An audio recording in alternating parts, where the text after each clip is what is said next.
আজি দুপৰীয়া ভাত খাব মন নগ'ল, সেয়েহে ভাবিলোঁ চাওমিন অকণমানকে বনাওঁ। এয়া বইল কৰি ল'লোঁ চাওমিনখিনি, এয়া পাচলিখিনি কাটি ল'লোঁ। এয়া বিন, গাজৰ, কেপচিকাম, এই ধনিয়া পাতা, বিলাহী, এয়া মেগী মছলা 2 পেকেট দিওঁ মই। এয়া কেৰাহীত পিঁয়াজ আৰু বন্ধাকবিখিনি ভাজি ল'লোঁ। ভাজি লৈ চাওমিনখিনি দি এনেকুৱাকৈ লৰাই দিছোঁ। ভিনেগাৰ, চয়া চচ, টমাটাৰ চচ এনেকৈ দি এয়া মোৰ হৈয়ে গ'ল দেখিছে।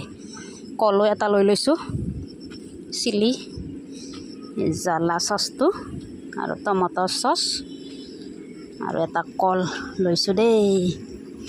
আজি দুপৰীয়া মানে ভাত নাখাওঁ, এয়াকে বনাই খালোঁ।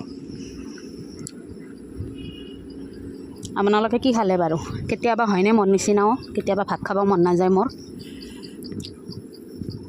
ভাতটো খায়ে থাকোঁ সদায়, হয়নে নহয় বাৰু? কেতিয়াবা এইবিলাকো বনাই খাবচোন, ভাল লাগে মনটো।